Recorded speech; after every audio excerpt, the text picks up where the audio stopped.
Now, let's go under the hood with the Nordstrom's Motor Medics. Welcome to the Under the Hood Show. I am Russ Evans. Along with myself today, I get all the fun because Chris Carter and Shannon Nordstrom are out in sunny Florida having a great time, but not as much fun as I'm going to have today with all you listening out there. We've got so much fun going on. We've already got callers lined up. And we're going to go right away. We're going to jump on and talk to Greg, who's in Greg in Louisiana. How you doing, Greg? What can we do for you today? I got kind of a general question, but I'm dealing with an '03 Camry, a couple 100,000 miles on the motor, and for the past, I don't know, probably 100,000 miles. When I go in for my oil change, I go to just a local chain car wash, C-store kind of setup. Sure. And I've been getting what they label as their high mileage oil change, and foolishly I thought they use 530. Synthetic blend, but I thought they were using a high mileage oil. I don't know if there's really much difference between regular and high mileage, but you see on the jugs at the O'Reilly's and whatnot where it'll say high mileage formulation or whatever. But I noticed yesterday when I went and got the change that they're just using a straight 530 synthetic blend and then putting a little, looks like about a half pint of what they call some kind of high mileage additive into the oil. Now, they charge an extra $20 for that. So my question is, are those things even worth putting in? And if they are, I know I can get something probably half that price or less, from O'Reilly's. And what would you recommend as far as a brand if those additives into the oil, not the fuel, but the oil, are worth doing? Well, where you're at down there, I mean, let's first start off with the additives themselves. The additives, if you go to O'Reilly Auto Parts, you're probably still going to be spending close to $20, but you're probably going to get more product. So yes, it would technically be half the price because you're going to get twice the product for the same amount. So because they got to make a little coin on the side, But the additives, yes, the additives are worth it. Do you need them? No. But do you want the engine to last as long as possible and burn as little as oil as possible? Well, if the answer is yes, then yes, you need the additives. The high mileage additives will usually do a couple different things. There's several different ones out there. We use several of them in our own shop that we trust. One of them is the MOA, the motor oil additive from BG Products. That is made to treat the metal, not the oil, so it provides a reduction in friction in the oil. And then the additives that you find when you put additives in the oil, when you see specifically like when you're saying your high mileage, a lot of those contain a seal conditioner in order to keep the seals pliable, because if they don't remain pliable, things like the umbrella seals that you have on your valves, they will start to dry out or deform. And even like an old piece of rubber, it may not be cracked, but it'll start to deform and allow oil by, and then that's where you get some of your oil burning from. So when you use additives in the vehicle, that can really help. Another product we like to use in our shop is the Justice Brothers engine tune-up, and that specifically has an additive in it to help prevent the breakdown of those seals. And if they already are drying out, it'll help soften them up a little bit to give them a little better contact. So if you're already burning oil, that's a good product to use too. Okay. Is BG, is that available? Are those products available at retail auto parts or? BG products are available at Yeah. most automotive stores. You can get them at a lot of you can get them at shops, but you can also get them at most of the automotive chain stores around. You just ask for them. If they don't, check with a different one. I believe O'Reilly carries those. The Justice Brothers products are available from professional automotive service centers.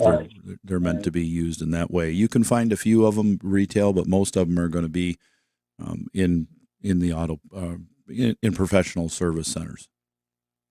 Right. Yeah, I remember y'all say that quite often. I remember. Right. Remember that little fact. Use them in their great. shop a long time. Well, I really appreciate your help. Thanks. Thanks, Greg. Love the show. Thank you. Appreciate it. We're gonna jump right over and we're gonna talk to Brandon in Arizona. How you doing, Brandon? I'm doing okay, thank you. Tell us about your vehicle. Oh yeah, 2008 F-150. Okay. Inherited by my wife not too long back, and so I've been using it to haul water essentially. But the other day I got a strange problem that occurred, and I haven't been able to solve since. Mm-hmm. And that is the instrument cluster. From what I can tell, the only problem. But the instrument cluster, the tachometer, the speedometer, and the temperature sensor gauge just failed to work. And of course, all the idiot lights, if you will, or less disparaging term, the warning lights came on. And so it's quite alarming. And I turned around and drove back into the yard when first I saw this. Sure. And so, of course, I checked everything to see if it was overheating, if there was some kind of problem. And the truth of the matter is the truck seems to run fine.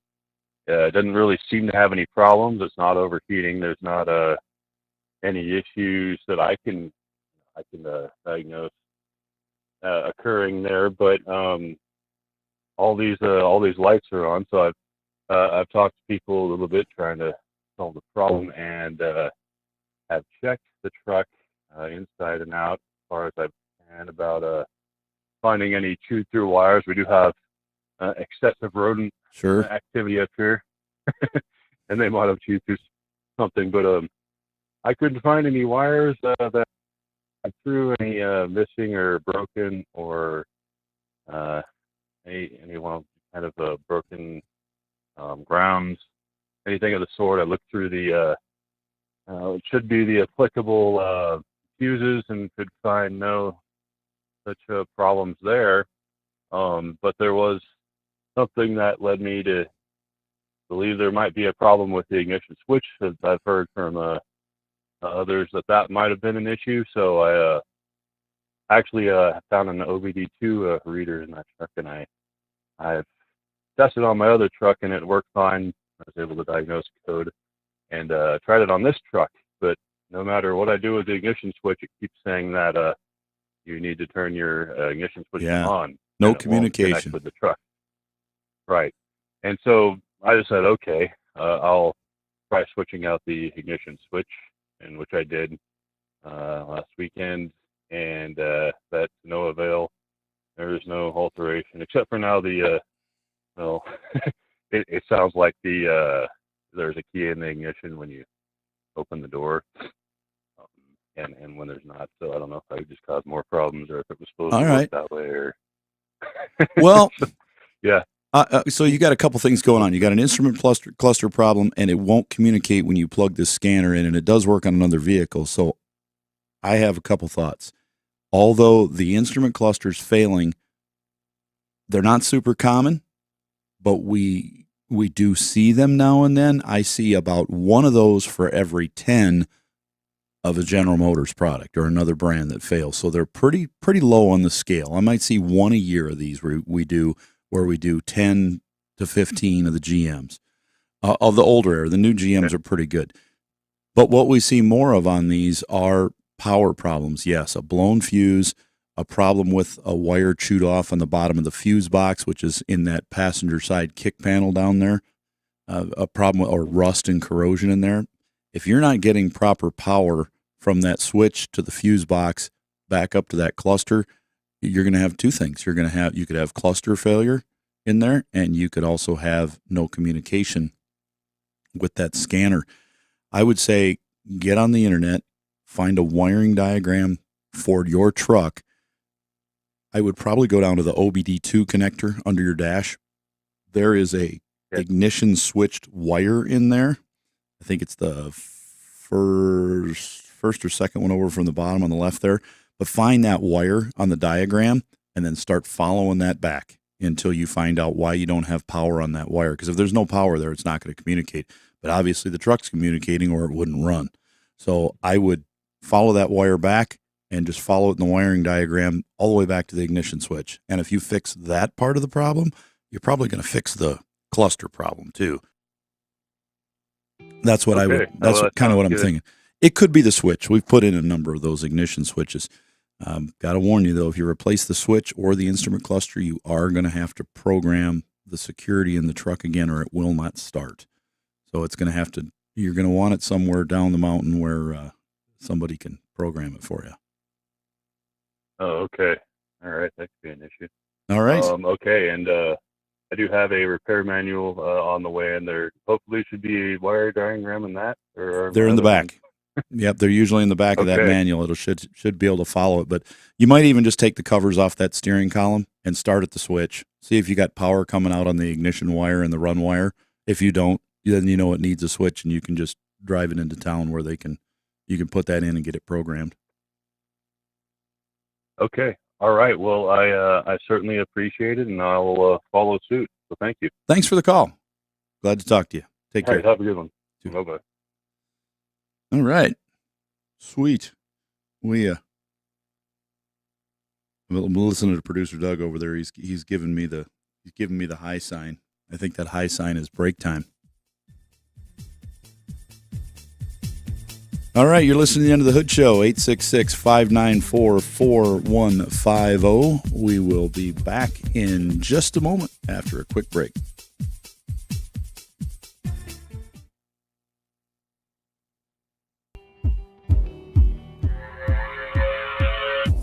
Find us on radio, YouTube, Facebook, and podcast by searching Under the Hood Show. Just like Chicken Man, we're everywhere. Welcome back to the Under the Hood Show. I'm Russ Evans, solo today, without Shannon Nordstrom and Chris Carter. They're off having a little bit of fun, but not as much fun as we are here. You can give us a call at 866-594-4150, and we will help you out with anything you've got going on with your car. Tell you what, it's been a crazy week in our shop. We're typically working on we do hundreds of engines and transmissions and all sorts of repairs in our shop, but we're seeing more and more people get their cars repaired now. The average age of the car, it's getting older. It was about 11 years old not too long ago, and now it's getting older and older as cars become more expensive. And now we're looking at new cars going up with that 25% tariff they're talking about on a lot of these things. And who knows what's going to happen with cars with parts that are built in other places, how they're going to consider those. But what we know for a fact right now is that the price of cars, even if you look at them just today, without any changes in tariff or whatever, you're still looking at a very expensive vehicle. So people want to keep their old vehicles on the road. Just look around at some of the cars you see out there now, and they are getting older all the time, and also the bodies are holding up well. So people will come into our shop on a routine basis and have engines installed. They're basically refreshing their car. People will go with remanufactured engines, all brand new inside with a 3 or 100,000 mile warranty. They'll put those in the car, and then they'll drive this car without any payments on the car. They're they're taken care of again. They've got a car that they know well. They know it's got a good transmission. They know the tires have been replaced recently. They've got a new battery in it. So many things that are on those cars already. It's like, why just throw them away when something fails? But people will get them going again. But it just amazes me how some of these cars will come in with. I've seen them come in for engines. They're typically cars with, somewhere between 100 and 200,000 miles. But we've had cars with close to 300,000 miles come in. Where the farmer will bring in a truck that they've driven a long way, delivery vehicles with lots of miles on them, and they don't necessarily need a beautiful vehicle on the outside, but they want something inside that running wise, what's under the hood is in great shape. So something to think about. I mean, don't ever fix your car. Don't ever put an engine in a car if you don't know what the value is. You've got to find out the value of that vehicle first. So if you find out that you look around and you see on some of those internet websites, and you see your car's worth $2,000, don't put $4,000 into an engine. But if you look around, you might be surprised. If your car was $4,000 a few years ago, it might be worth $8,000 now. They've really gone up that much. So you owe it to yourself to find out for sure what they're going for. We're going to jump back on the phones here, and we're going to talk to John with a 2002 Wrangler. How you doing, John? Hey, I'm doing well. How are you? Well, not bad at all. Just hanging out, having fun here today while my partners are gone. Good. What's up with this Jeep? Well, a quick question for you. So basically, I have this thing's leaving its marks all over my driveway, and just small drips at a time. I noticed it a few weeks back. It's kind of a lower mileage 2002 Wrangler, but I obviously have a leak. My terminology is not the best. Sorry, but that joint or whatever, the CV joint. Yes. So at any rate, I'm looking to pop off that cover and see what's under there, or see what's going on. But before I do that, trying to have everything kind of with me in order to kind of replace that and refill it with fluid and do all those things. But I don't know. I know when I pull it off, in my experience in the past, there's either been some sort of paste that'll need to scrape off that's kind of compressed to keep those pieces together or whatever and seal it, or there's like a fabric gasket you can buy. Do you have a preference, or what are your thoughts on either one of those? I mean, I'm just trying to decide which would be best to seal that up. Are you talking about on the CV shaft itself or the differential? Yeah. The shaft. The differential. Okay, Sorry. the differential. That's what I was. Yeah. Okay, now I'm. That's what I was kind of wondering if you were going. Yeah, that way. I told you. Yeah, my that's all. terminology is off. But yeah, the differential. It's all right. It helps out the other listeners too. So that front differential. Two ways I like to go. Either with a good gasket. And you can, I don't know, we just tell by looking at them, we can kind of feel them and see some of them are super, super thin and cheap, but they do make some thicker OEM type. You might even try OEM. Go down to the dealership. I think it's like $18. It would be well worth it. Just put the factory one in there, or a good aftermarket one that feels and looks, substantial. Or in a lot of cases, we will use products that are come out of a caulk gun, like the right stuff is what it's called from Permatex. We use that all the time, and it's Permatex. That's what I was thinking about. Yeah, use the right stuff though. Don't use just the black silicone. It's messy. Oil eats into it, and it ends up going wrong places. But if you use that right stuff, and you can get it in a tube or a caulk gun, sometimes you get it with the caulk gun and everything. Use that to seal it up. But really, you just pop the cover off, drain it, get yourself some gloves so you don't. That stuff is just super nasty. It just stinks and stains forever. Mm-hmm. But wipe the inside of it out as best you can. Don't need to wash it out with anything. If you did, so no brake fluid cleaner or anything like that. No type of. Well, in our shop we use a ton of brake cleaner. We use the CRC brake cleaner, and the reason I like that so much. That non-chlorinated brake cleaner, you can get it in a giant can. It seems like the cans of brake cleaner you always run out about halfway through a job. They got the big one, shop size, and it's like twice the size. And yeah, we hose those things down. But one place you don't want to get it is on the back end where the seal is, that pinion seal. You don't want to get it up there because brake clean, carburetor cleaner, any of that can damage a seal. So just spray it in the bottom, wipe it out good, let it air dry, put the cover on it, fill it up. You should be good to go. All right. Hey, I appreciate that. Thanks. bet. Have a great day. Thanks for the call. Take care. All right. What do you think about that, Producer Doug? When I'm here alone and I'm talking to Producer Doug in there, I almost want to say Mr. Producer.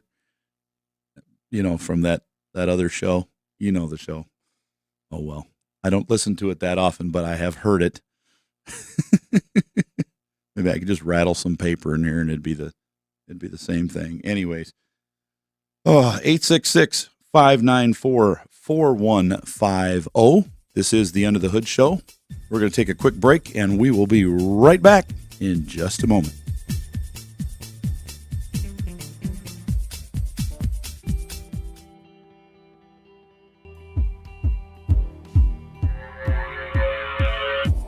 Look, up in the sky.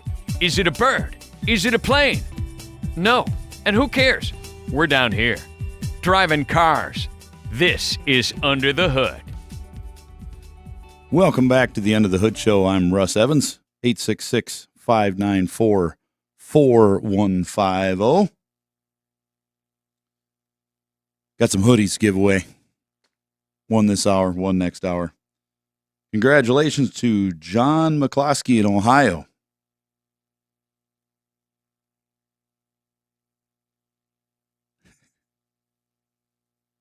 He is our winner this hour.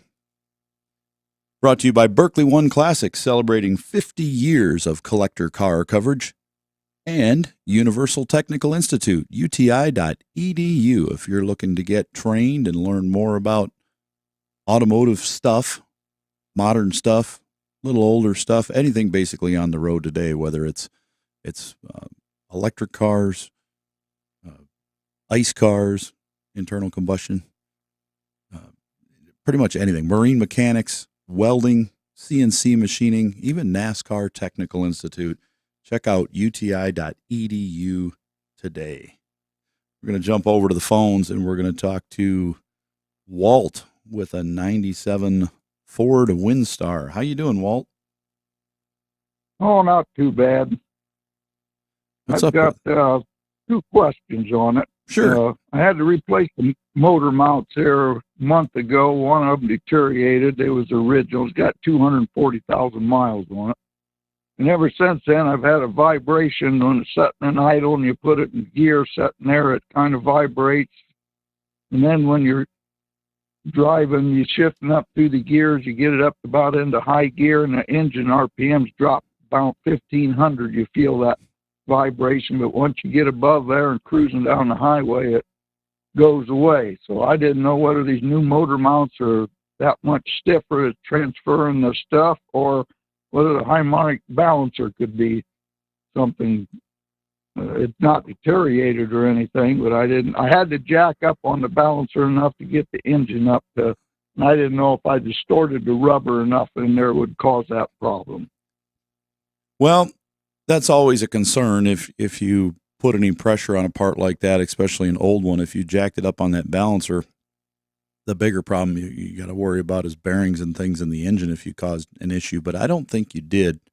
Otherwise, when you start this thing up, you'd have a really bad vibration at idle. And then when you give it gas sitting there parked, it'd really start to shake. So if you can sit there parked, give it more throttle and just hold it there and it doesn't really change that vibration any, it's just still the same vibration, the engine's probably fine. But those mounts there's some out there that are really cheap. There's some vendors that sell those things and they're affordable, made in China.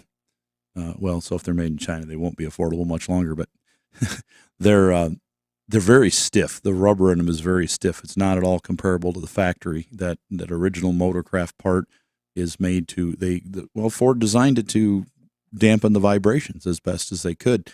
And when you get an aftermarket one, while it may be shaped the same and have the same mounting bolts and nuts, they just don't give you the same vibration protection on there. So it'll shake. And then it's telling me when you're driving it down the road and it changes into that higher gear and drops RPM, if you're feeling that, that's definitely more of an engine mount issue than the harmonic balancer.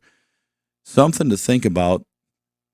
you know how hard it was to change those mounts. It wasn't any picnic doing them, and you probably don't want to do them again.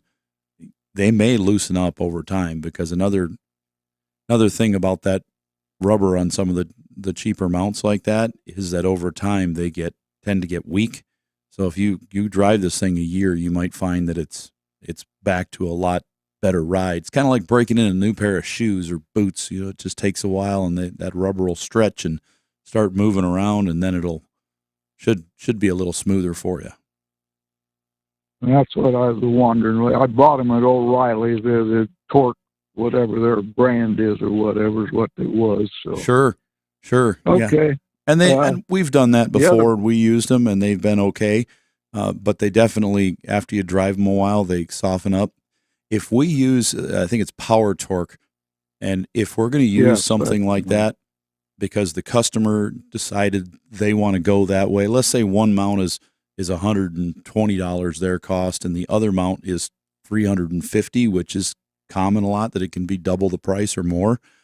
I just ask them, do you want mounts that are going to hold your engine solid that may be a little more vibration prone, or do you want something more expensive that's perfect? And they usually say, well, it's got a lot of miles on it. I'm fine as long as the engine doesn't fall out and it's not clunking anymore and pulling on AC hoses and damaging parts, and coolant lines and radiator, all that can be damaged with an engine flopping around. Let's just go ahead and use them. And most of the time, if you tell them up front, they don't care. They're fine with it. But if you don't tell them, they're definitely going to wonder why it shakes.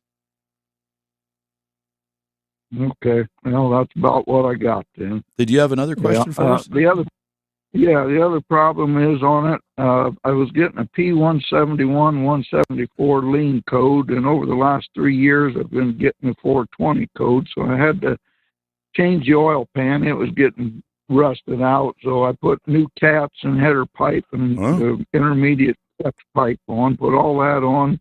Drove it for a week, and I wasn't getting the 171, 174 code before, but after I put that on, it come up the other day, and I got to do some checking and I put a vacuum gauge on it, and it showed steady vacuum 18 to 20, and but my fuel trims, long fuel trims, was running in the 20 range at idle. The short ones was like plus and minus 1 or 2. But driving down the road, the long fuel trims comes back down to 10. So everything I tried to find on the internet, like a vacuum leak. Well, I smoke tested it the other day, and the only place I could get smoke out was on top of the idle control motor. They got a little black vent cap. There's smoke coming out there. And then down between the upper plenum and the lower, there's a little bit seeping out. But I just changed them a year and a half ago. I had to put all new intake gaskets because the antifreeze was leaking. But I'm going to change them upper plenum. But I broke the bolts loose and retightened, retorqued them down, but it didn't make any difference. Is there any other place that would... The mass airflow sensor down the highway is running like 0.05, and at idle it's like 0.01. I took it out and cleaned it, but it hasn't really changed anything on the long. It runs fine. No lights has come back on. So, yeah, you may need a mass airflow sensor on that vehicle. What you're seeing with those fuel trims, where at idle it's higher than down the road, is definitely indicating you've got a vacuum leak. It could also be a failing mass airflow sensor. Even without a code, it could be failing in its range. It could be just skewed. If you got a different one to try, that would be great too, but it may need to be replaced. But when you're driving down the road and the throttle's open, there's less vacuum in that intake, so there's less chance it can pull air in through the intake, because you've got that butterfly wide open and it's just air flowing through instead of a suction. When there's a suction and it's running lean at idle, and it's better going down the road, that usually tells us that it's a vacuum. But since it's 10% down the road and not at zero trim, that makes us lean a little bit towards that mass airflow sensor. And at the age on that, it wouldn't hurt to replace it just because of the age of the vehicle. It's got some miles on it and a lot of time of heating up and cooling down and flowing a lot of air through there. So that might be something to check. What brand, what would you get for something like that? On the the mass airflow sensor, look and see if you can find a Motorrad sensor. The Motorrad sensors are Motorrad makes a lot of engine controls, engine management control solutions, and that is one that we use in our shop. That's pretty good for that. The other, there is another sensor we use on those, and the sensors from Standard Products are also very good. So if there's, it gives you a preference. Okay. Yeah, I can get Standard. I know. I don't know. Motorrad, I can get the thermostats around here, but I didn't know they made the electronic components either. So they do. All they right. make a full I'll line check of them. on that. All right. Thank you. Okay. Chris isn't working today, is he? Nope. Chris and Shannon are Nope. out doing other work, so I'm the one getting all the fun today. Well, I wanted to kid him. I watched this show According to Jim with Jim Belushi on television, and he sounds like Andy on there. That's what I was going to kid him about. He was a stunt double. He looks a little bit like him, too. Yeah. All right. Take care. Yeah. You bet. All right. We're going to jump over and we're going to talk to John. John's got a 2019 Traverse. How you doing, John? Good. How are you? Pretty good. What's up with the Traverse? So, about once every 3 weeks when I start it in the morning, it runs rough, and then on the dash it will say steering assist reduced. Comes out of it after a few minutes, goes down the road fine. Get about 10 miles down the road, take off from a stop sign, it kind of chugs a little bit. Yesterday, all the dash lights came on, the check engine light came on for about 2 miles, and everything went off, and it was fine. They hooked the computer up to it, and the two codes, one was P050D, which is cold start rough idle, and the other one was P0300, which says random multiple cylinder misfire detected. Mm-hmm. But I just does this all the time, or about once every 3 weeks, and we're just trying to narrow down what's going on. Which engine's in the Traverse? Got the 6 cylinders. All it does have a 6. Okay, that's I was wondering if it had that or a turbo 4 in there. And it's showing also some of the existing codes or something they looked up said it showed a misfire on cylinder 6 350 times, which he said is not really a lot to worry about. Right, that's pretty low. I mean, 350 sounds like a lot, but we're talking about revolutions per minute. That's not even half a minute of misfire of the whole drive. So that's not too bad. This engine, we've seen a few of these. So it runs great down the road, right? It's just when you come to a stop and that idles problems that you're having with it.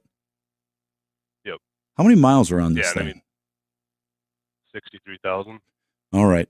Well, these engines do have a problem with buildup of carbon on the backside of the valves, and also with injectors they get dirty and they start to stick. This pattern starts to spray poorly, and if the codes you're getting are misfires, but basically when you first start it, cold start, but down the road it seems to be fine.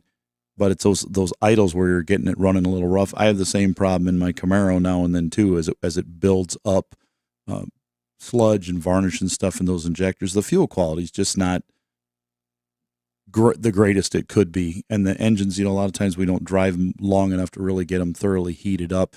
You might want to try to run a cleaner through that engine that you pour in the fuel tank. CRC is a product we use in our shop that has a product called Guaranteed to Pass. It actually says right on the bottle, CRC, Guaranteed to Pass. And it's made to clean emission systems especially when you've got a trouble, like if you're in California and New York, states where you've got emissions testing, they want to clean it fast and heavy and get all that sludge out of the injectors and cure misfire codes and anything that could hinder your emissions. But that would be a product that you could pick up at pretty much most any of your auto parts stores that you could try to run there first. We like to put it in with about 3/4 of a tank of fuel, run it down to about 1/4, but so it's got a little more cleaning power, because some of these things, that Traverse doesn't have a huge gas tank, but it'll get a little more efficiency by having a little less fuel in it. But that still gives you, about 10 gallons of fuel to run through there with the cleaner. Try that first and see what it does. But with that low of miles, you shouldn't have a spark plug issue with that yet. You could pull one out and just inspect it and make sure the tips aren't burned off of it. But if they look good, I would definitely, before I spend a whole bunch of money on other repairs, because these vehicles just don't have a lot of issues with them. But we do see plenty of emission system issues where they're just clogged up. Does that help you out any? Yep. Yeah, absolutely. Perfect. Yeah, give that a shot. Yep, I will do that. Thank you. All right, take care. Well, hopefully that'll help them out and get them down the road. It's always nicer when you can just put something in the tank and not have to spend a bunch of money. And when you do need to spend a bunch of money, hopefully we're here with some ideas to help you get a little better informed. 866-594-4150. This is the Under the Hood Show. You can get lined up to call as well. We're going to take a short break, and we'll be right back on Under the Hood.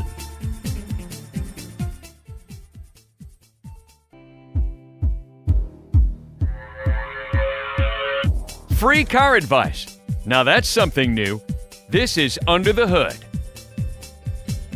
Welcome back to the Under the Hood Show. 866-594-4150. We'll take your calls and help you get some free automotive repair advice. But first, we'd like to wish a very happy 29th birthday to one of our listeners. You know who you are, Jason Spencer, #1 YouTube fan.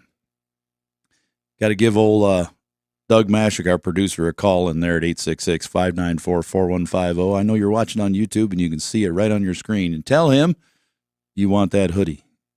But we're only sending it out to you, so don't try to trick us and tell us you're Jason, because we know who you are.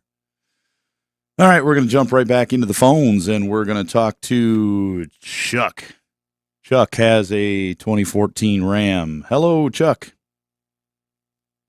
Morning, guys. Say I called in last week about this truck. Okay. Talked about how many miles it had on, and I was going to buy it, and I did buy it. Okay.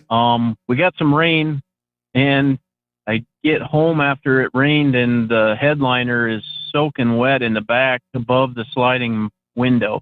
And upon review, that's a common problem with these Dodge Rams in the third light.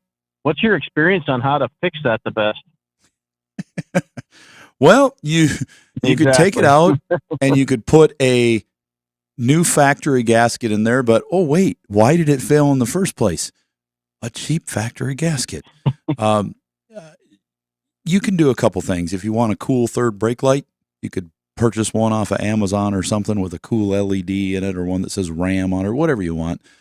Put in there. They usually come with a pretty good gasket.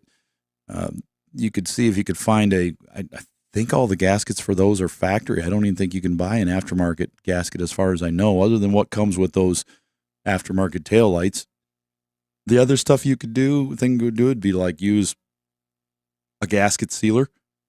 Pull it out. You could use, it's got to be clear, so you don't want it to look gaudy back there. You want to wipe it off real nice. But some of those things, they'll attract dust and mold and stuff. So it looks like a camper that's been sealed around the window. You don't want to have that, like a semi-clear yellowing caulk that's got dust stuck to it and just looks horrible. If you apply it at the right place, if you got a new factory gasket and then put just a super thin layer of sealant on both sides of it, I think that's probably what I do. And then when you get it bolted back on, wipe it off really well all the way around, so it doesn't have all that stuff. I just don't like the look of silicone sticking through or something, or sealer that you can see on the outside because of the way it attracts dirt. But if you wipe it off good, you should be fine. But you're right, that is a big problem on those. Most of our customers have just taken care of that themselves. We've only done a couple of them, and the reason for that is if we do it and it leaks again, that's a problem. If you do it and it leaks again, that's your problem. What do you understand about the shark fin on top too? It seems to be a little loose, and I'm not so sure that that's not another culprit where it might be leaking in a little bit, to be honest. If the whole fin is loose, that's a leaker. If the cover on the top of the fin is loose, not usually. But that has to be tight. And if it moves, it will leak on any car or truck. If you got a shark fin and it's loose, and a lot of times those get beat up by the car washes, which stretches the mounting on it and it makes it loose, or it gets hit by a garage door. Sometimes the garage doors are just tall enough to clear the roof of the truck, but not that. So they brush the rubber seal on the door every time you go in and out, and it can bend that and loosen it up. So you definitely want to make sure that's tight.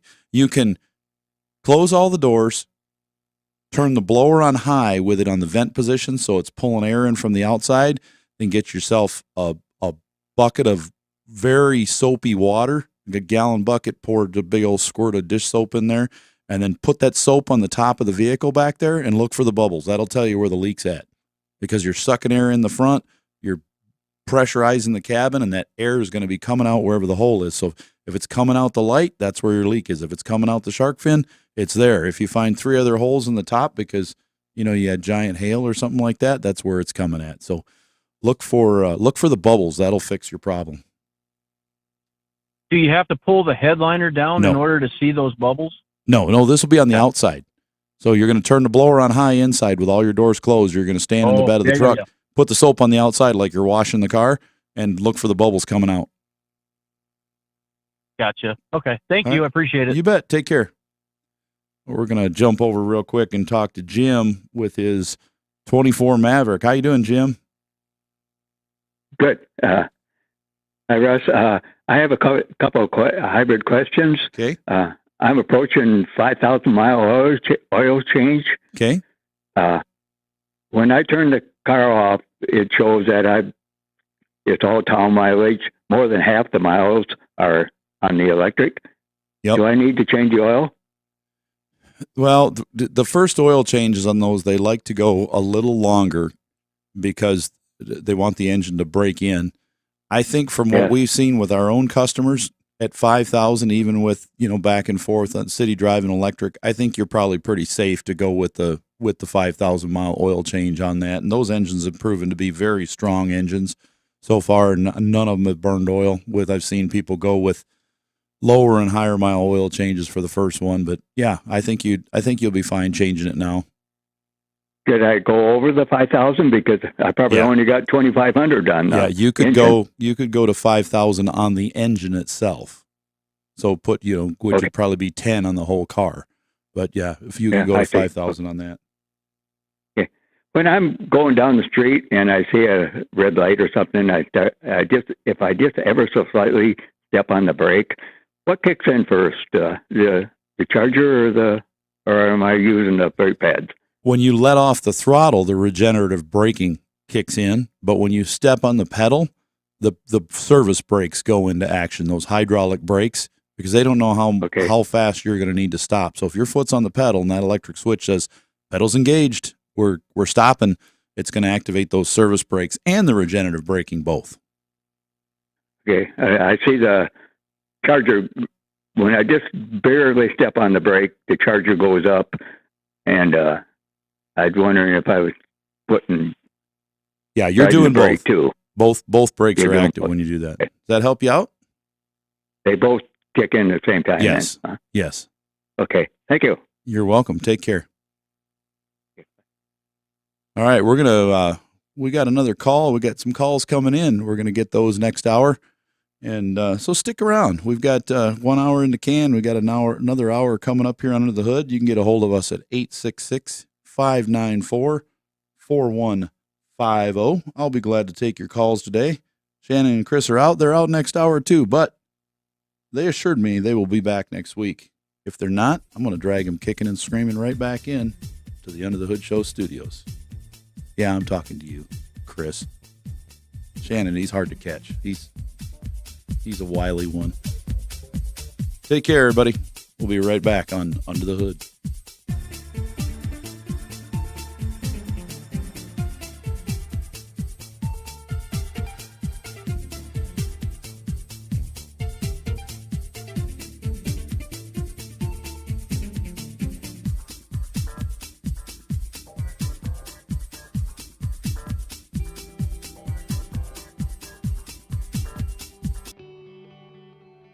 The opinions heard on this program, based on the many years of experience of Russ and Shannon, are offered for entertainment value only and as a guide to your repair needs.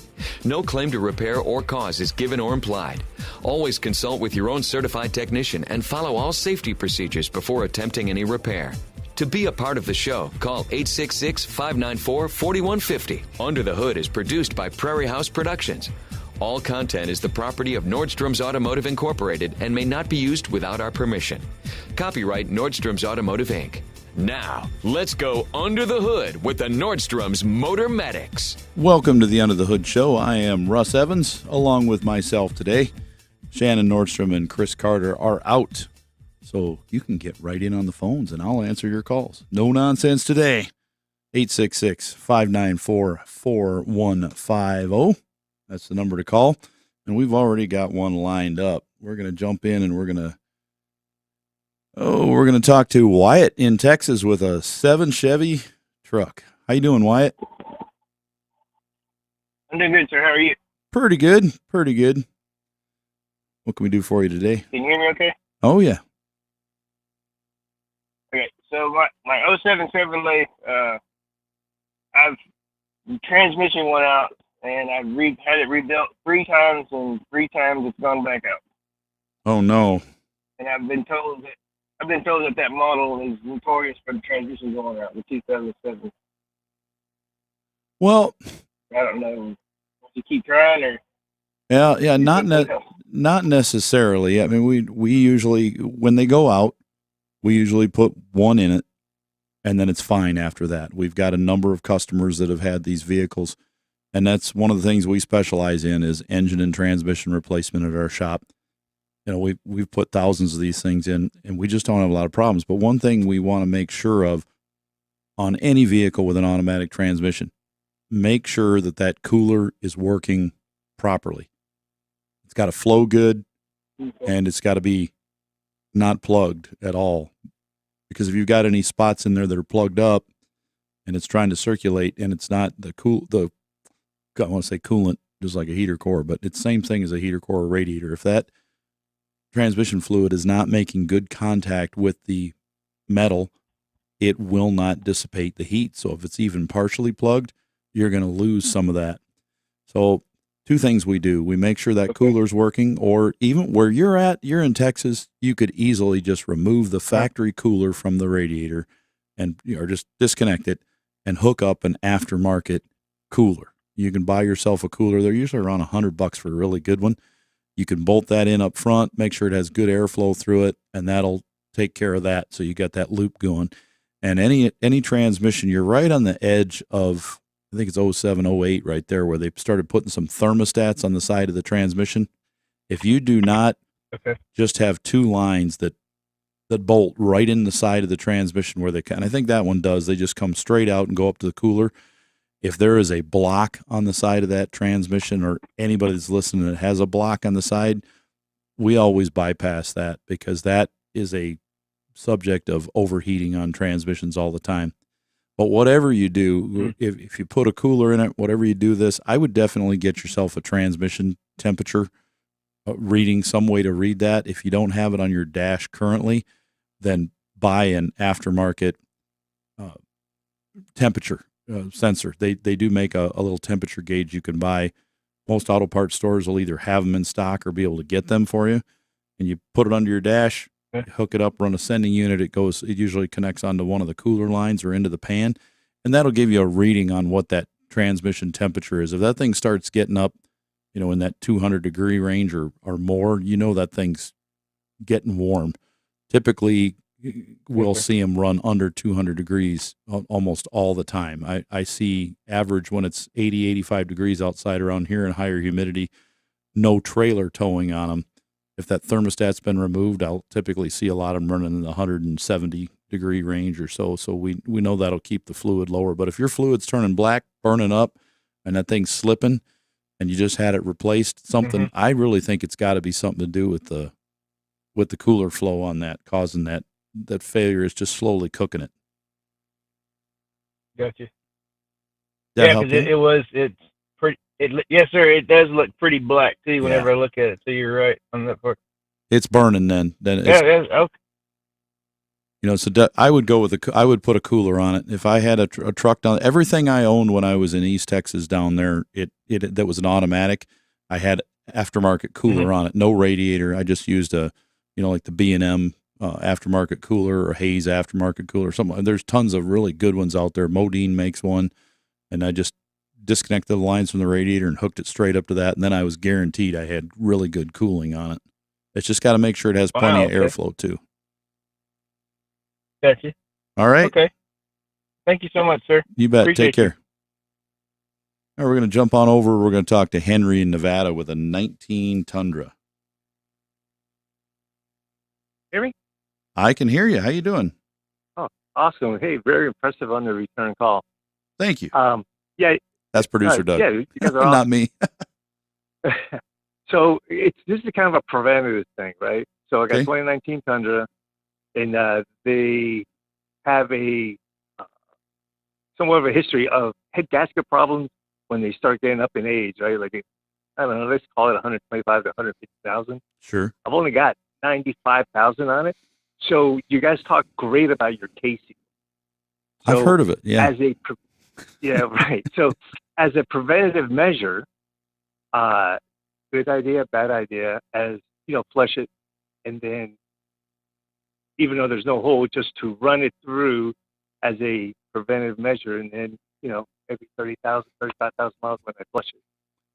Well, so if you flush it and you want to keep protection, you would have to put KSeal in there again. Yes. So KSeal is designed to stop current leaks and prevent future leaks. So if just like it says, it's a leak preventative. And there were a lot of cars that had aluminum heads on them back early on. If you look at the North Star, the 4.6, the 4.5, the 4.1, they told you you absolutely must put these tablets in the cooling system. Well, guess what they were? They were a sealer. Looked more like sawdust. Okay. Looked like a compacted sawdust cube. And we'd put them in the radiator, and that would help prevent future leaks. But the KSeal doesn't clog anything like those did. They won't clog a heater core. They won't clog a radiator. They'll only clog a leak.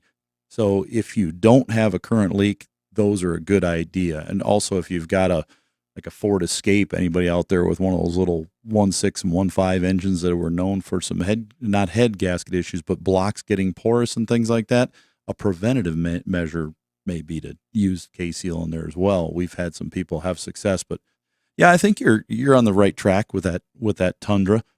It's a good idea. Okay. You put that in there, and just all you have to do is drive it. Just put the bottle in there and drive it, and you're fine. And then, like you said, you don't ever have to flush it out after you've put it in. But if you're flushing the cooling system anyways, yeah, that would be fine. And I would say cooling system on flush on that vehicle, 30,000 is pretty fast. You could use test strips to find out what the actual acidity is of the cooling system, so that you don't have to overchange it. But I bet 50 to 60,000 miles, you still might be fine on that. You could pick up those pH strips. A lot of auto parts stores have them, and you just put them in there, and it tells you is it alkaline or not. And if it's still in the safe zone where it's not corroding anything, as long as it's got freeze protection, you're good. And coolant doesn't typically lose its ability to protect. So we have a partner at Peak Antifreeze and Coolants and Diff and stuff like that. We use them in our shop, and when we've talked to them about cooling, it's not so much that the coolant becomes less effective like it used to years ago, decades ago. People check it. Well, it's wintertime. Let's make sure it doesn't freeze. That's not so much the problem. The problem is, even though it has rust preventive built into the coolant, and it's the proper coolant, they have different colors and everything to match your vehicle. So on this Tundra, you could get the exact color and factory makeup that they require for it to protect everything. But still, the engine will age, and that's why you're flushing that coolant. You're going to have bits of metal that are going to just detach as it wears just from the coolant and the water just moving in the system. And as that happens, it will start turning into basically a big battery. And that's when the electrolysis takes presence and does that. So Yeah, a flush is a you're on the right track. Henry, you got it. You're on the right track. Yeah, because I'm going, ironically enough, I'm using the Peaks pink. So that goes, I'm in the process of that flush. So listening to your show, I was thinking, hey, preventative measure, just because they kind of do that on the head gasket, and then you can't mill the heads because of the DDT, right? Because it drops. Right. Right. Your gasket or your tolerance stack creates a problem. Yep. Okay. So great. So there's, and I know it's kind of being repetitive, but because you hear the nightmares about the clogging, they'll whatever some of these products. So some products are horrible. You were right; they are absolutely horrible. They will clog things up. KSeal absolutely does not clog stuff up. If you can even look at it as it's coming out of the bottle, and you'll figure out why. I mean, it's a liquid. It's not. It's just not going to clog like some of the. There's some really chunky. Right? Yeah, there's a lot of chunky ones out there, and you're like, this is going to stick somewhere. It just doesn't break down. So, yeah, the KSeal is the only thing we would ever use. It's worked well, and we have never had a problem with it other than it stopping the leak, and it's got a money back guarantee on it too. So, yeah, give it a shot. I think you're on the right track. I'll be doing that. Well, thank you so much. Appreciate the callback and all the information, and I get you guys on the podcast. I don't always get the live, so I appreciate it. Thanks for listening. I work out in my home gym with you. Thank you. So, all right, thank you so much. Take care, Henry. See ya. Bye-bye. 866-594-4150. We're going to take a short break. We'll be right back. You can get on the Under the Hood as well. All right. See you soon.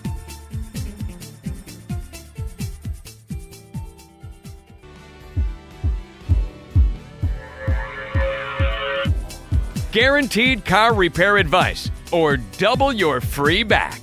This is Under the Hood. Welcome back to the Under the Hood Show. I'm Russ Evans, along with myself today. Chris and Shannon are out. 866-594-4150. That's how you get on Under the Hood. Just like this caller, Bill in Arizona, with a couple of Jeeps. How you doing, Bill? Russ, I'm doing good. How about yourself? I'm awesome. I'm enjoying it. Spring's coming, so I'm happy. I'm solo today. Yep. So I've got a couple of Jeep questions. So the first one is a 1990 XJ. And both of these are actually for sale near me. And I'm not real familiar with the Renix fuel injection on those, but just wondered if you have any thoughts on any issues with the older fuel injection system, or would it be advantageous for me to get something a couple of years newer that has the HO? The newer ones are much better. I don't have a ton of issues with the older style. The biggest issue I had after the carburetor, it is basically their first venture into fuel injection on those, was the distributors. We had a lot of issues with those distributors. When they would fail, of course, you get no injector pulse, and it just wouldn't run because of the sensors in there. So, in the worst case, you might have to put a distributor in that thing. Even if you put one in for preventive maintenance now when you buy it, so you don't have that problem down the road, because I would say that's the biggest failure we have on those. That's the first one to fall out. So, that's a thought. Okay. You might go for that. All right. Not too bad. Another one I'm looking at is the Grand Cherokee of 2002. Looks immaculate. It's got almost 200,000 on it, though. It has a new transmission. But the owner says that someone put power steering fluid in the brake booster. So it says that brake components will need to be replaced. Oh. Not the brake booster, the master cylinder. Yeah. If you've got, I imagine, are the brakes out now? Is that why he's selling it? I'm assuming so. Okay. It was discovered shortly, but still, it was ran through the system, so it's got to be completely contaminated. Yeah, and as far as rubber components go on that, hopefully you don't have an issue with the ABS pump. You really won't know until after you run it. But I would say your first step is going to be a new master cylinder, new front calipers, new rear wheel cylinders, and then flush that whole system out really well. A lot of times the brake hoses hold up just fine to other fluids, but the soft rubber components like the seals in the master cylinder and the seals that are inside of those calipers and wheel cylinders, and if it's four-wheel disc brake, there are calipers in the rear too, but those are the ones that swell up and come apart and start to leak because of that fluid in there. But it's really, if you're doing the work yourself, even if you have to replace everything on it and get yourself a used ABS, the hydraulic control unit from Car Dash Part, you're still not going to be a ton of money. I would imagine you could pick up every component that has rubber in it, including that used pump, for probably $600-700, everything. And while you're at it, you can put some new brake pads and rotors on it, and then you've got a complete brand new brake system in it. You shouldn't have to touch for a very long time. Okay. Yeah, I was wondering, and I would do the work myself, so yeah, you could savings. So and if you put it all together and you've got a problem with that ABS pump, the valves aren't working quite right in it, you can always change that. The worst thing you're out is the fluid. And if you want to make sure that you're matching that new ABS unit to the vehicle so there's no programming involved, you shouldn't have to on an O2 anyways, but a lot of times we'll just take the electronic module off of the original one, put the hydraulic control unit in from the new one, and then bolt on that electronic module. So the car thinks that the same one's still in it. It has no idea that anything's changed at all. Okay. Oh, very good. All right. It's got a 4.7 in it. Okay, that's a pretty good one. I've heard that it's a pretty decent motor, so okay. Yeah, we've had good luck with them. You. Take care. Appreciate you listening. Okay, thank you. And we're going to jump right over and grab another one real quick. We're going to talk to Thaddeus with a 19 Odyssey. How you doing? Pretty good, actually. It's my son's. Okay. And he's got kids, but if the passenger slider door doesn't operate manually, he's got to run around, kill the power in order to do it manually. Ah. And I just saw him in the driveway, look like you're struggling. I got to look at it after work. So the first thing I thought is I'd oiled the rollers. But aside from that, I don't know. I thought you'd make me look smart. Well, I wish I had a quick answer for you. There's a couple things you can do, and one of them, yes, is the lubrication of those tracks and those rollers.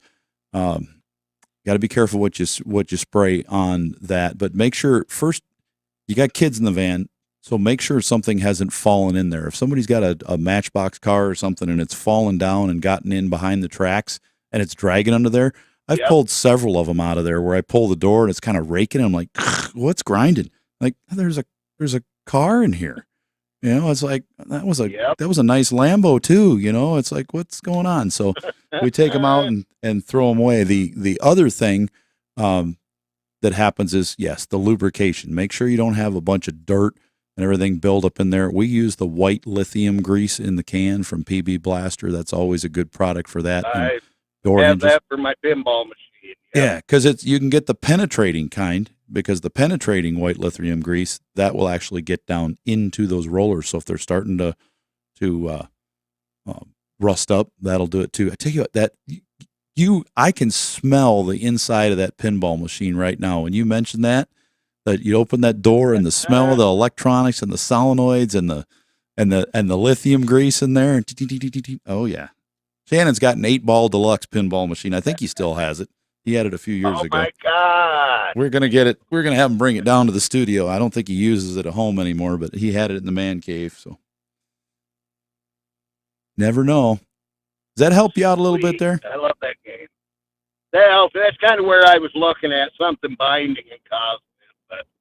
But aside from that, I got to check some electronics or bring it in. Do you guys handle that up at your store? We don't. Usually on those sliding power doors, I refer them over to a body shop and let them mess with it. I'll look at them if I'm doing an oil change or tires or brakes or engines or something, and they say, hey, could you check my slider while you're at it? I'm like, sure, I'll open it. And if I find a car stuck in there or if it needs lubrication, I'll go ahead and do that for them. But if it's more than that, then we've already hit the basics, so they can take it in and say, look, I've already lubricated it. I've pulled the Matchbox car out of there, Hot Wheels, whatever it is. And then they can go for the bigger repair down at the body shop. Sometimes the tracks wear out or the ribbon cable in there goes bad. That's a more expensive one, but I let the body shop handle that. They're good with doors. Okay. That'll work. Hey, thank you. You bet. Thanks for the call. We appreciate you calling Under the Hood. You bet. Bye-bye. 866-594-4150. If you'd like to get on Under the Hood, we're gearing up. We got a bunch of calls in line, but we can get you in line too. All right. We're going to take a quick break. We'll be right back in just a second on the Under the Hood Show.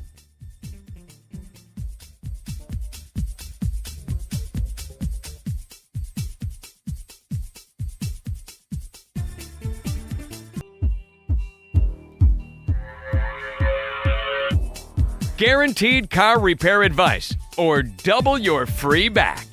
This is Under the Hood. Welcome back to the Under the Hood Show. I am Russ Evans, 866-594-4150. And we have another hoodie winner this hour. It's Renee Wazinski. Well, that's not a mouthful to say, is it, Doug? Yeah, no. Oh, the Under the Hood giveaway is brought to you by Berkeley One Classics, celebrating 50 years of collector car coverage, and Universal Technical Institute, uti.edu, the place to go when you're looking for the absolute best in automotive training. And when you're looking for a place to get your free car advice, Under the Hood, I strongly suggest it. We're going to talk to Josh in Iowa with a 99 BMW Z3. How you doing, Josh? Hey, doing all right. Thanks for taking my call, Russ. You bet. I like those Z3s. I wanted to get your undiluted knowledge on that today without Russ or without Shannon and Chris there. Yeah, you bet. I trained on that car at BMW school in Schaumburg, Illinois. Yeah, I remember listening to a couple shows back, and I had heard that you got started your career kind of on those BMWs. So I figured that you're the guy to ask about a question with that car. I picked it up at an auto recycler about 5 years ago, and for a steal, it was real cheap, and I was able to get it running with just some vacuum hoses that were leaking on that car. And I've enjoyed it for the last 5 years, driving it around in the summer, and this spring, it's been plaguing me with misfires on cylinder 3. So I ended up smoking the vacuum hoses on it again. Tightened up some things on the CV system, or the crankcase ventilator system on that engine. Yep. Not too impressed with that system that they have on that model of an engine there. But ended up replacing some hoses there, and that seemed to get rid of it for a little while. And so I took it out a couple days ago, and it was overcharging the cooling system. I took off it was actually weeping at the expansion tank, so I replaced the expansion tank, thinking it was just a week-old expansion tank. And with the new one, it was still overcharging the system. Well, did a compression test. Cylinders look fine. It had 150 across all 6. But with the leak down test, I'm leaking air between cylinders 1 and 2. Cylinder 1 only holds about 50% pressure. Yeah. Cylinder 2 is a little bit better, but not by much. So I'm thinking I'm needing to get a new head gasket in there, is what I'm thinking. Probably. I'm not sure if that's the right diagnostic there. Yeah, what you got, you've either got a crack in between the cylinders or you've got in the head. Usually, I've never seen one in a block on one of those, but either crack there or a leaky gasket. Now, it could have run a little lean when it was running lean from the vacuum leaks. That could have caused a little damage, what I meant to say there. from running lean that is now showing itself 5 years later. You know, it could have just weakened it, so to speak. Yeah, I would say pull that cylinder head off of it, take it to a machine shop, have them inspect it to make sure that it doesn't have any cracks in it and that it's nice and flat. If not, they'll machine it for you, and they know how far to go without going too much on that and causing issues. Yeah, and put a new gasket in it. You should be good. Yeah. At the same time, would you end up doing a bottom end rebuild on that as well, Russ? Or no? Should I just as long as it's in the top end and just leave? How many miles are on it? Oh, you're gonna got 246,000.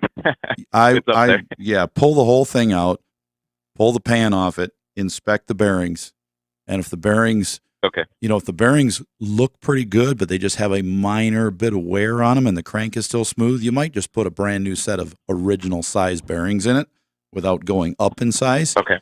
And just to freshen it up a bit, but I really wouldn't do a whole lot. Maybe that. Might think about an oil pump and the timing, but make sure nothing's worn. If you got it apart anyways, just make sure nothing's worn. Yeah, that's what I was figuring out. I was either gonna rebuild this engine or throw a different engine in there. There's guys putting EcoBoost on these little cars, and they have a kit for that. So that was worth for wear. We'll do that. But. Yeah, I mean, if you want to, it's a lot, but I think you can probably save some money and get yourself just a good driver again. Yeah, yep, exactly. That's the kind of what I'm looking forward to. I just want it back on the road for the summer, and then we'll figure out what to tinker on with it in the winter. So. Sounds good. Thanks for the call. Cool. I appreciate it. You bet. Thank you, Russ. Take care.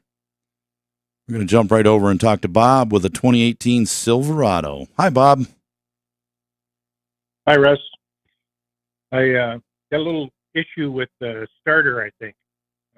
Sure. Every once in a while, it's like the old days when the old Chevy solenoids used to just kind of click, although I don't hear any clicking. It just won't turn over. And so I use it's an automatic, so I use the old, you move the shifter around a few times, and sometimes that works right away. Sometimes it takes 2 or 3 times, or maybe it's just me turning the key. I don't know. Yeah, so the starters, we had issues with starters from like 99 to 2001, and then they were real bulletproof after that. But now on the 16 and up, we start to see some starters again in these vehicles, whether it's the truck or the Escalade, the vans, anything with a 5.3, a 6.0, 6.2, not the 6.0, but the 6.2s and the 5.3s, we're seeing a lot of starters we end up replacing for this, and that's exactly what you said. You hit the key, nothing, just click, click, click, or if you hold it for a second, sometimes it'll take off. But yeah, you're probably going to be needing a starter. It's possible you've got a battery issue going on. The battery's getting a little weak, but usually on the Silverado, it'll say service charging system because your battery's low voltage, or it'll say low voltage start vehicle now if the battery's already a little low when you go to start this thing. So that's something to think about too. But it's always, whenever you put a starter in, we like to check the whole system. We put our electronic meter on it. We check the starting system. We check the charging system, make sure we have enough voltage to keep that thing going, and then we replace a component if we need to after we've tested it. Okay. All right. I'll get it checked out. Thanks for calling. Yeah, thank you. Bye. All right, we're going to jump over and we're going to talk to Ken with an 04 Jeep. How you doing, Ken? Karen, hi. I'm doing good, and I'm enjoying listening to you. I'm amazed that you can just hear the problem and know the solution. Oh, we try. I'll tell you what's pretty impressive. Well, I don't know if this is a 9098 or a 204, but here's what happened. I was going to change spark plugs, have someone change spark plugs. And one of the spark plugs had been like imploded, like it was mashed. Sure. So I've heard a variety of diagnosis on this. Like some people say, oh, you just got to replace the engine. Oh, it needs an overhaul. It needs this. It needs that. And so I'm just trying to figure out what that means. What can be done about that. Well, there's a number of things that can cause this. You could have just had the spark plugs get so old that the tip broke off, that fell into the cylinder and caused it just came apart, and that was your damage. First thing we need to do is find out if that cylinder is any good anymore. And we do that by way of a compression test and a leak down test to make sure the valves are sealing and we've got good pressure. If that's good and there's nothing in the cylinder, we might just be able to put a spark plug in it and drive it and you'll be fine. But if we find out it's got low compression in that cylinder, before we do anything else with it, we'd want to get a camera, and most automotive shops will have some form of a camera to stick down in that cylinder and see what it looks like. And if you see that the piston has got pieces missing from it and there's scratches in the cylinder walls, then yes, it would need to be either replaced with a good used engine. And there's a lot of those out there affordable, or you could rebuild the one you have. Rebuilding is usually going to cost more than a good used engine, and you can get a good used engine out there with various warranties on them, usually around a year or so. For a certified used one from a partner of ours like Car Dash Part, they'd be able to get you one. A rebuild on one of those could cost you anywhere from 3 times to more for a rebuilt engine in that Jeep, because there's a lot of work that goes into rebuilding that. But they still do sell rebuilt engines like to come off an assembly line where they do multiples instead of rebuilding your engine. You send yours in as a core, and they've already sent you a replacement. So they give you a little core charge, which they return once they get your engine back. But that's another option for that. And where would you get that? There's a couple real good companies out there, and a lot of the partners like us here at our Nordstrom's division, the Nordstrom's Automotive Incorporated, we sell used engines. But all around the country, you can usually contact most of the people that are on Car Dash Part that have used engines, and they also have a remanufactured alternative. So when they're out of a used part, which is, it's rare, but it happens. And when it does, they give you that opportunity, that alternative.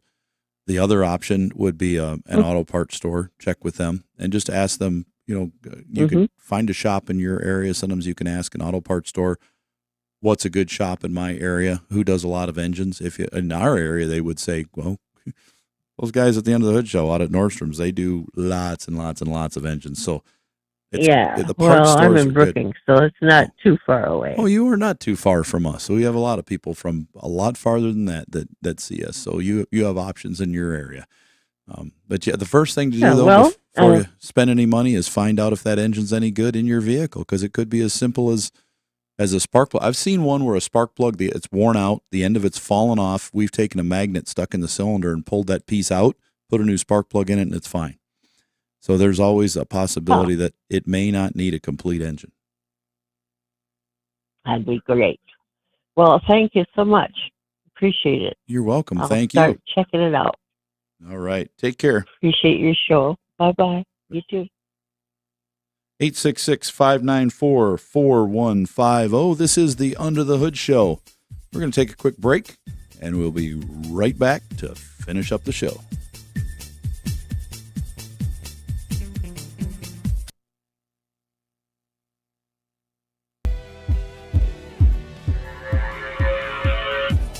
With over 2,000 episodes and over 200 stations, Under the Hood has the knowledge to make your car feel good.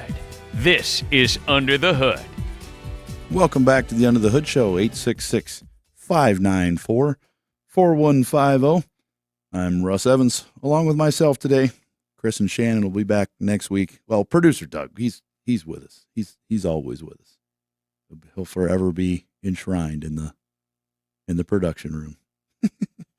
I'm going to get your calls, though. We're going to go right on talk to Dave in South Carolina with a 2012 CTS. How you doing, Dave? Hey, good morning. Thanks for taking my call. Of course. The car is new to the car's you bet. The car is new to me. 105,000 miles on it. It's the coupe version, rear-wheel drive, 2-door. And I'm getting a sliding noise coming from the right-hand side of the car under braking. Sort of what happens is when you're applying the brakes, coming to a stop, that last, 3 or 4 feet of momentum coming to a halt, you'll hear a little kind of noise. Like it sounds like metal sliding on plastic or plastic sliding on plastic. And then when you release the brake and head forward, you hear it kind of slide back again. And I've had, you put 5 people in the car and they tell you 5 different places where they think it's coming from. Generally though, somewhere in the behind the dash or coming from the right side. And what I've done so far, I've disassembled the center console, getting behind the speaker or the stereo and, trying to find something loose. I've disassembled the console between the seats to try to find it. I've taken out the defroster vents and tried to probe around with magnets. I've taken out the glove box. I've taken off the door panel on the right side, probing magnets, the rocker panels, and can't get rid of it or can't identify it. And the only other bit of information is, before I bought the car, I had it taken to a light service, general inspection, and they told me it needs new shocks up front, new sway bar, end links and up front, and braking pads all around. So I had 2 questions. One would be, on the off chance maybe you're like, oh yeah, we've seen this before, look here. Or I've also had some people tell me I should look into what's called a chassis ear system, which Yes. I guess you put sensors around the car and then it can kind of triangulate where it's coming from. And I've never heard you guys talk about chassis ears and wondered if you had any suggestions for that product. Yeah, we don't have an idea of where it might be coming from on this car. I've had a number of cars with definite things like this. Some of them where you turn and they had issues with bumpers and things rolling around inside of there. We've had a couple cars where somebody has deliberately put something in a car to try to annoy the driver, and we found it under consoles and things like that. It's amazing what some people will do to try to April Fool somebody, but when you're spending a lot of money, it's not funny anymore. Yeah, that is going to be one of those things you're just going to have to. Well, this is listen. It's going to be a listen thing. I We're going to have was to. going to say I'm doing my. That you can buy chassis ears. You can even get some different variants off of Amazon, and they connect. They have alligator clips which transfer the noise. They pick it up like a microphone, like a little piezo microphone, and then you have headphones, and you can just change the dial on it and listen to different areas of the car as you switch the dial. So you've got like 4 or 6 of them, and 8, I think, is the ones that come in styles. And you just flip that dial, and then you listen to where they're at in different points, and hopefully you can narrow it down. And then once you narrow it down, you can put them all closer and get it even closer dialed in, as you go to find out where the situation is. But that's a very difficult one to find, is when you got a noise like that. Sometimes we just have people riding around in the car and leaning in, trying to narrow it down until they all agree on where it's at. You're in trouble. I can't get anybody to agree. Everybody seems to come with a new place where it's coming from. Yeah. Yep, you're in trouble. That's a good one. All right. Take care. Well, I appreciate the insight. Yeah, thank you. Bye-bye. All right, we're going to jump right over, and we're going to talk to Jay with a 2017 Ford Edge. How you doing, Jay? Hey, good morning. Thanks a lot for taking my call. You bet. Okay, so I bought a 2017 Ford Edge just over a year ago, and I didn't realize that they had head issues with the way they can the block, porous block, well, and I think I they got, leak coolant. Yep. Yes. Well, I bought one of them that did that and didn't know it until after I bought it. Sure. And I bought it as is, had just over 90,000 miles in it. So I put a new head gasket in it. That didn't solve the problem. I put KSeal in it, and I have not lost one drop of antifreeze in almost a year. Ta-da. So that solved the leak issue. for the antifreeze. And I always had, the reason that I'm calling is I've always had a rough idle to that ever since I put the KSeal in. And it's not super noticeable. I mean, it's enough to notice. And I'm still getting great gas mileage with that car, 20 plus on the interstate. As soon as you hit the gas, it drives like it should. And I've replaced the spark plugs and the coil packs. But that little rough idles always drove me nuts. Is that something that I should... I don't have any check engine lights that come on or anything like that. I wouldn't be too concerned about it. But Could that have anything? There's absolutely nothing that KSeal or any sealant like that could do to cause a rough idle like that. But the problem you had before... Oh, no. I think what you had is you probably had some damage from some coolant because it was leaking inside of the engine. And I think that ended up with damaging something. If you're looking for find out what a rough idle, what's going on there, I would compression check it, make sure the compression's even all the way across, and then also do a leak down test. And I'll bet you're going to find that you've got some leak down going on in there past the valves. And if that is not the case, it may just be dirty. The system might just be dirty and need some good quality fuel injector cleaner in it. You could go to a parts store, one of our partners. Are you talking about the fuel system? Yes. The fuel system being dirty, you mean? Yeah. Have you cleaned it? Have you used an additive in it to try to clean it? No, I have not. And I'm very happy with what the KSeal did because it was sucking antifreeze before I put it in there. And I still got the same KSeal that I put in there originally, 9-10 months ago. That stuff works great. Oh, it's made to prevent future leaks and stop current leaks. So, I mean, yeah, that works good, but you've also got something else going on with that rough idle, and that could just be because the fuel system's dirty. So, one of the partners we use is BG Products. You could pick up a can of BG 44K Platinum, use that in there. They use it so much that if you went to the Ford dealership, you could buy Motorcraft 44K. Or if you went to the GM parts department, you could get an AC Delco version. But it's the same product. They endorsed it because they knew it would work. So you could try that and see if it's just a dirty fuel system that has your problem. And that's the fastest thing before taking spark plugs out and doing a compression and leak down test. Just pour it in the tank, drive it, see what it does after you drive it 200-300 miles. And if that fixes it, run it again. Make sure she's good and clean.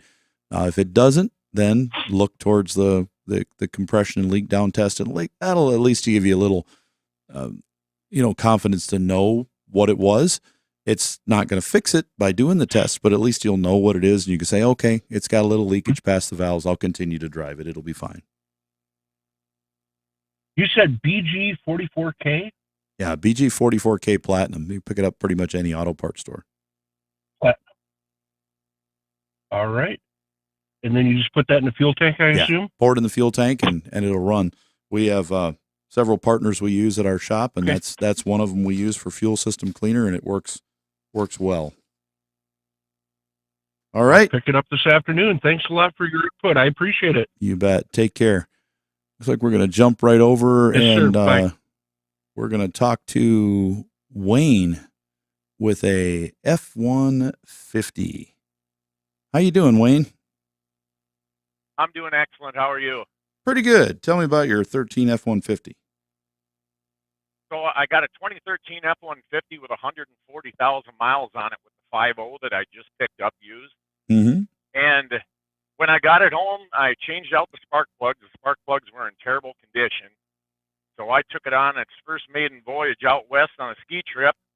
And when I put in 85 octane fuel, which they don't sell around my area, but they do in the mountain states, yep, I was getting multiple cylinder misfire. Oh, yeah. When I got back home, it seemed to go away on me when I started running 87 with 10% ethanol again. Mm-hmm. And I went on another ski trip, bought that fuel again like a dummy, and that came back again. Is it just coincidence? No, or does it have something to do with that fuel? It's the fuel and the change in altitude where they use that fuel, and a lot of times it can come from a dirty fuel system. And again, cleaning the fuel system could help. But I do have a lot of customers with cars when they go into the mountains. They experience this every time. So, yeah, I'd try some fuel system cleaner in at first, and then if that doesn't do it, yeah, stay away from the mountains. Okay, I also occasionally get a Bank One catalytic converter code. I'm going to have you hang on here for a second. We got a hard break we're coming up on, and we'll get you right back on under the hood. Hang on just a second. We'll be right back on Under the Hood in just a second.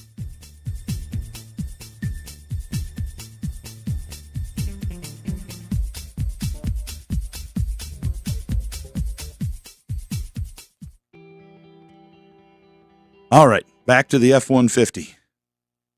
Catalytic converter? Yes, sir.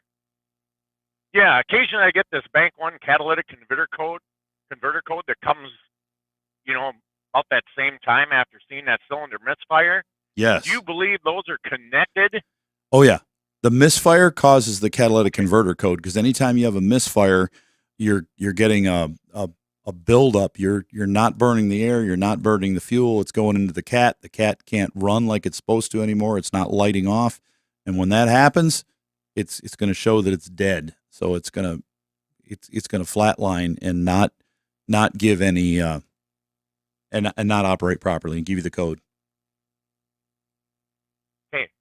I heard you mention earlier in the program a CRC product for Yeah. passing catalytic converter tests. Would that be beneficial for my symptoms? Yeah, so CRC makes a product we use in our shop called CRC Guaranteed to Pass.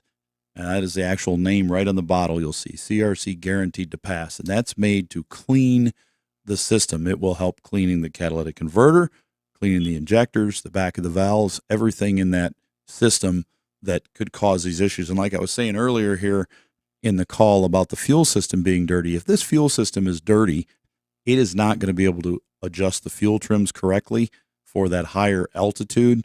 The air's thinner, you got less oxygen, you have the ratio of fuel is different. So you want to make sure everything is clean in there. The other thing you might look at after it's been cleaned, if you still have issues, you may look into changing the mass airflow sensor on that, because that mass airflow sensor, that's what is reading your how much air is coming into the engine. And if it is dirty or just wearing from age, it's got a lot of dirt buildup on the hot wires and built inside of it, it will keep it from properly adjusting, because this thing really should run good in the mountains or at sea level. It should be good, up to 5,000 feet or more in Colorado and Denver should be fine, but it's obviously not adjusting. So sometimes if you shut the car off and restart it once you get up there, if it's fine, there's nothing you can do about it. But this one should be new enough that it constantly adjusts as you drive, and that should take care of it. All right. Hey, thank you so much. You're welcome. Thanks for calling Under the Hood. All right, we're going to jump over and we're going to talk to Mark with a 1984 Porsche 944. Hey, Mark. Yeah, good morning. Good morning. I remember those cars when they came out. Yeah. Well, my main question is that the previous owner said he's been using synthetic oil. And so it's a one-owner car. I'm not sure how long he's been using synthetic. And I'm just wondering whether, a car that old with the gaskets and such, whether I should stick with synthetic oil or look at a semi-synthetic, or just what do you think? If you have no current oil leaks in that car and you know exactly what he's been putting in it, I would have no problem running that oil in there.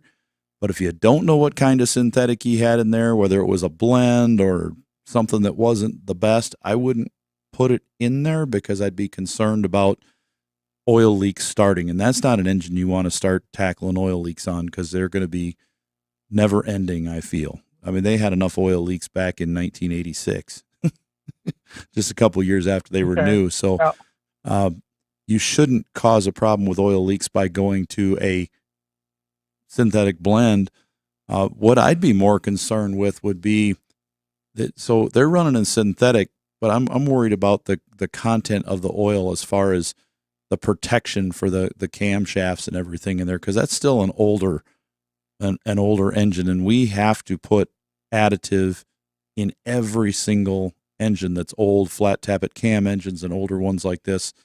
Otherwise, the metal will be damaged. Some synthetic oils contain a conditioner in it, like the zinc ZDDP additive. That'll help with it. Justice Brothers Heavy Duty Vehicle has a metal conditioner in it, which treats the metal instead of the oil, so it's like soaks into the oil, the metal like a sponge, to protect them from wearing off. Okay. But that doesn't affect, none of this affects your gaskets at all. But those are really important things to think about on that. But if you're going with an oil, if you do not know what oil was in it, if he doesn't say, hey, here's the bottle that I used, Mark, I wouldn't use it. I'd be concerned about the oil leaks. I've had a couple Triumphs that I ended up putting my own oil in, and I was like, I'll just put the Mobil 1 in there, and they both leaked. They said they were using synthetic, but I don't know what they were using. They probably weren't. They probably told me that, so I'd feel better buying it. Like, oh, it's going to be less wear because they only use synthetic oil in it, right? We used to hear that all the time back in the 80s and 90s. Oh, I just use synthetic to protect it. No, you didn't. You went to Walmart and you got the cheapest oil off the shelf. But yeah, that 944, I still see a few of them running around. I mean, there's still quite a few out there on the road. Yeah. Well, this is one owner with 90,000 miles. So would you use a semi-synthetic oil then, or? Everything is going to be synthetic blend. If it's a number with a 5 in it, an odd number like a 5W30, 1540, anything with a 5W20, that's going to be a synthetic blend right out of the bottle. If it's a straight weight or like a 30 weight or a 10W30, 10W40, pretty much every one of those I've ever seen is going to be a straight conventional oil. But I think was yours a was it 5? Was that is it a 50? Was that like a 5W50 or what did that car call from the factory? Do you remember? Well, it actually recommends 1040. 1040. Okay, so that would be a non-synthetic 40 weight oil to protect it. You could run. I'm assuming you don't put a ton of miles on this, right? No, actually I just got it recently, but I just wanted to go ahead and change the oil. Yeah. If you don't put a couple things on it. If you're only going to put like a couple thousand miles a year, 2,000-3,000 miles a year on this cart, I would probably step it up and put like a Joe Gibbs racing oil in there. They're not partners of ours, but they're oil we use when we're doing performance engines and changes on expensive engines like this. Joe Gibbs racing oil, you can get it in pretty much any weight you want, but you could get a 10W40 Joe Gibbs racing oil, and it's going to contain everything it needs to protect that engine. Okay. It's like Joe Gibbs, like the NASCAR race guys. Yeah, that's what it was developed for. Okay. All right. Thank you. You're welcome. Thanks for calling Under the Hood. All right, we're going to take one more call here on the after show. We're going to go to Dave with a 97 F-150. How you doing, Dave? I'm doing good. All right. Yeah. So my problem is I drove this truck home like 3 days ago. I had a load on a trailer, and it ran perfectly. And I went out there 3 days later to move it. And when I started it, there was a loud clunk or a bang out of the engine, and then it ran pretty roughly. And now it almost sounds like a rod's loose, but it's coming from the front of the engine, and I was suspecting the timing chain. It could have. They're tough engines. I mean, that 97 F-150 just doesn't have the timing problems that we talk about on Under the Hood show with the new ones, like the 2004 and newer. It's just not an issue. But if you had a loud bang, you may have. How many miles are on it again? 230. 230, you might have had a chain. It's been around. Yeah. But my question is, how much work should I put in this thing? Does it, if the timing chain would break, would the valves bend? It's going to cause horrific damage in there. I would say if the truck body's probably still in great shape, isn't it? Well, I like it. Yeah, if you like it and you want something affordable, there's options like our partner at Car Dash Part, who has used engines available. You should be able to find it. That 97 F-150 is super popular out on the coast and down south where it doesn't, they don't rot out with the snow and salt and stuff and ice. You should be able to pick up a good certified used engine with some kind of warranty on it and put that in and save yourself some money and keep driving the truck. I mean, that truck in good shape, running, like now, if this engine wasn't broken and you were to go buy it off a car lot, do you think you'd still probably pay $5,000 or $6,000 for it if it was running great? I suppose, yeah, I suppose I would. Then if you could put an engine in it for $3,000 or $4,000, I think you'd probably it'd be a good idea because you're going to pay that much to buy. It's got the stick shift. Oh, good. Not many of them around. It's got the stick in it, so I like that.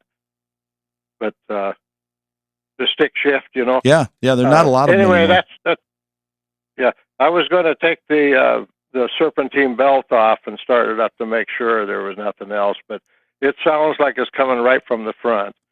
But it doesn't run very well. It's just barely running. Like it's not doing well. Well, and I should still move it. But pull that belt off just to be that? sure, because if that air conditioning clutch broke on that, we've heard air conditioners that sound like a broken rod, clunk, clunk, clunk when they run, and they'll drag so the engine can't really idle well, and it'll want to die. So try that first. Yeah. Pull it off, start it, and if it still sounds horrible, it's probably something more serious inside. Okay, so is there a way to tell if the rod or the valves are bent, or is it worth putting a cam or the timing chain on? No, that thing's a lot of work. You got to, you with the way that engine is overhead cam, it's a lot of work to do it. You got to pull the chains and everything off. I didn't tell you it was a 4.6, but you probably knew that. Yeah, that's what I was assuming from the sound what you were saying. Now, as a V6, it'd be a whole different story, but with that 4.6 and overhead cams, that's going to be a lot of work compared to just getting a good used engine for it. So do you have to pull the cab to pull that engine? We don't pull the cab to do that engine, no. We don't pull the cab on anything but a diesel.